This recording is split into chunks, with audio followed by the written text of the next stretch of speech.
ഇപ്പോൾ പൊതുവെ നമ്മൾ എപ്പോഴും പറയുന്നത് വെച്ചാൽ നമ്മുടെ ഇപ്പോൾ ഇന്ത്യയിലാണെങ്കിലും 18 years ആയാലാണെങ്കിൽ ഒരു വെയിറ്റ് ആവുന്നത് ഇത് ഈ രാജ്യത്ത് ആവുമായി അപ്പോൾ തന്നെ എനിക്ക് അപ്പോൾ എല്ലാവരും ചിന്തിക്കുന്ന ഒരു കാര്യം പല കുട്ടികളും ചിന്തിക്കണം ഈ 18 വയസ്സായാലും എനിക്ക് എന്തെങ്കിലുമൊക്കെ ചെയ്യാൻ പറ്റുമല്ലോ അല്ലെങ്കിൽ ലീഗലി എന്തെങ്കിലും ചെയ്യാൻ പറ്റുമല്ലോ. അപ്പോൾ ഇപ്പോൾ ഒരു ബിസിനസ് സ്റ്റാർട്ട് ചെയ്യാൻ അല്ലെങ്കിൽ 18 yearsന് മുന്നേ ഈ ചെറുപ്പം മുതലുള്ള ഒരു ഐഡിയ അല്ലെങ്കിൽ അത് ഡെവലപ്പ് ചെയ്യുക, അത് ബിസിനസ് ആക്കുക, അതിനുള്ള ലീഗാലിറ്റി അല്ലെങ്കിൽ അതിൻ്റെ കാര്യങ്ങളൊക്കെ എങ്ങനെയാണ്? ഞാൻ മനസ്സിലാക്കിയ ഒരു കാര്യം എന്ന് വെച്ചിട്ടുണ്ടെങ്കിൽ പ്രായപരിധി രജിസ്ട്രേഷൻസിനാണ്.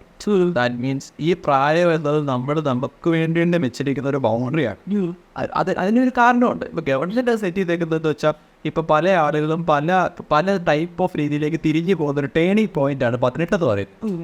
അപ്പോൾ അതാണൊരു ഇപ്പോൾ 18 അല്ല 21 എന്നാണ്ടാക്കിയില്ലേ, അങ്ങനെയാക്കി. പക്ഷെ എന്നിരുന്നാലും എൻ്റെ ബിസിനസ് എന്നൊക്കെ ആദ്യം ഞാൻ പറഞ്ഞു പാർട്ണർഷിപ്പ് 2 രീതിയിൽ സ്റ്റാർട്ട് ചെയ്യാം. ഓർലി ആൻഡ് റിട്ടേർലി ചെയ്യുമ്പോഴാണ് നമ്മൾ LLP അല്ലെങ്കിൽ പ്രൈവറ്റ് ലിമിറ്റഡ് രജിസ്റ്റർ ചെയ്ത് അതിന് വേണ്ടി ഒരു അക്കൗണ്ടന്റിനെ ഫിക്സ് ചെയ്ത് അങ്ങനെ ഒരു ഓർഗനൈസേഷൻ തന്നെ ചെയ്യുന്നു.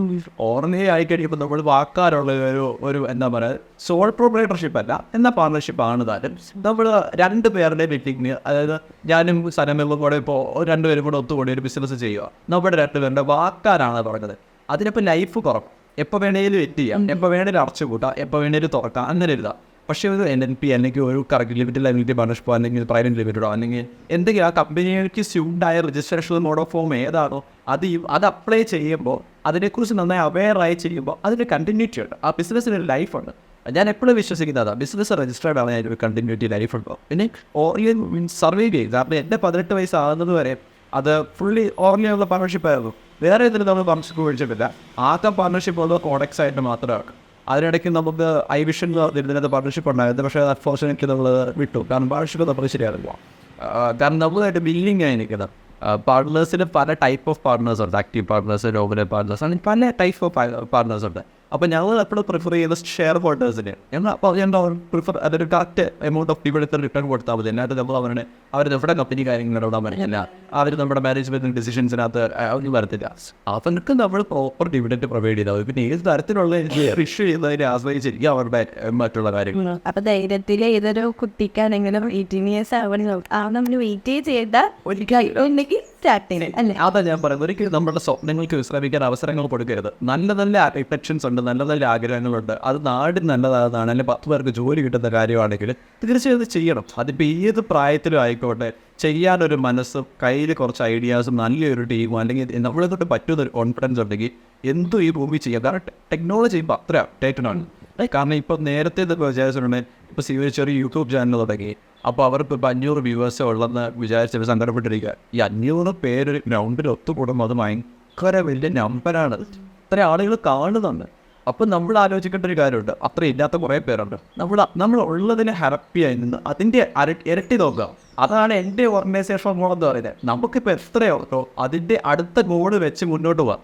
ഈ ഉള്ളതിൽ കീപ്പ് ചെയ്ത് വെക്കാം. ഇതിലേക്ക് നമ്മൾ എത്രയോ ലീഡ്സ് ജനറേറ്റ് ചെയ്താൽ, എന്തോരം ക്ലൈൻസിനെ ജനറേറ്റ് ചെയ്താൽ, എത്രയോ കസ്റ്റമേഴ്സിനെ ജനറേറ്റ് ചെയ്താൽ അവർ നമ്മളെ എപ്പോഴും സാറ്റിസ്ഫൈ ചെയ്യിച്ച് അടുത്ത ഗോളിലേക്ക് എത്തിച്ചേർക്കുക. നല്ലൊരു ഓർഗനൈസേഷൻ ഫോം ആവുക. എനിക്കിപ്പോൾ ക്ലാസ്സും കൂടെ ഉള്ളതോട് കണ്ടിന്യൂസ്ലി ബിസിനസ്സിലേക്ക് ഇറങ്ങി ചെയ്യാനോ അല്ലെങ്കിൽ ഇൻവെസ്റ്റേഴ്സിനെ ഹയർ ചെയ്യാനോ അങ്ങനെ വരും. എല്ലാവരും പാർട്ട് ടൈം ആയിട്ട് ഞാൻ കൊണ്ടുവരുന്നോണ്ടിരുന്നത്.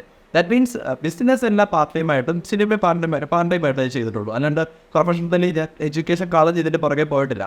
പിന്നെ പല ഭാഗത്ത് നിന്ന് കേൾക്കും പഠിത്തം നിർത്തിയതൊക്കെ. ദാറ്റ് മീൻസ് വെറുതെ നാട്ടുകാരൊക്കെ ഇങ്ങനെ പറയുക. ഞാൻ കേട്ടിട്ടില്ല അങ്ങനെ. ഇൻ കേസ് അങ്ങനെ പറഞ്ഞാൽ തന്നെ ആരും പഠിക്കാതെ ഇരിക്കത്തൊന്നും ഇല്ലല്ലോ. ബേസിക് ക്വാളിഫിക്കേഷൻ എന്ന് പറയുന്നത് ഡിഗ്രിയാണ്. ഡിഗ്രി ഒട്ടായിട്ട് തന്നെ ജോലി കിട്ടാനില്ല. അപ്പോൾ ഇപ്പോൾ ഈ ഡിഗ്രി വരെ പഠിച്ചാൽ ഈ പഠിക്കാൻ പോയില്ലടാ എന്ന് ചോദിച്ചിരുന്ന നമുക്ക് ജോലി തരത്തില്ല. ഇപ്പം ഇപ്പോൾ ഒരു MA വരെ ചെയ്തിട്ട് വേറെ ജോലിക്കൊന്നും പോകാൻ പറ്റിയില്ല.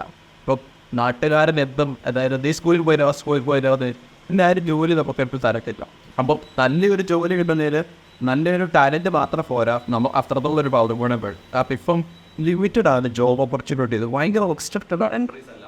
എനിക്ക് തോന്നുന്നു ഇപ്പോൾ ജോബ് ഓപ്പർച്യൂണിറ്റീസ് അല്ല ലിമിറ്റഡ്, അവർ കുറച്ചും കൂടി സെലക്ഷനിൽ കുറച്ചുകൂടി. അതിനൊരു കാര്യമുണ്ട്, പലരും സ്കിൽസിന് ഉപരി പലരും ഫോക്കസ് ചെയ്ത മെറ്റീരിയൽ വെച്ചിട്ടുണ്ട്. എംപ്ലോയീസിനെ സംബന്ധിച്ച് ഞാൻ കട്ടിരിക്കുന്ന ഒരു പ്രവണതയാണ് അതായത് ഇവർ ഫ്ലക്ച്വേറ്റിംഗ് എംപ്ലോയീസ് ആയിരിക്കും. ഒരു കമ്പനിയിൽ സ്ഥിരമായിട്ട് നിൽക്കുന്നില്ല.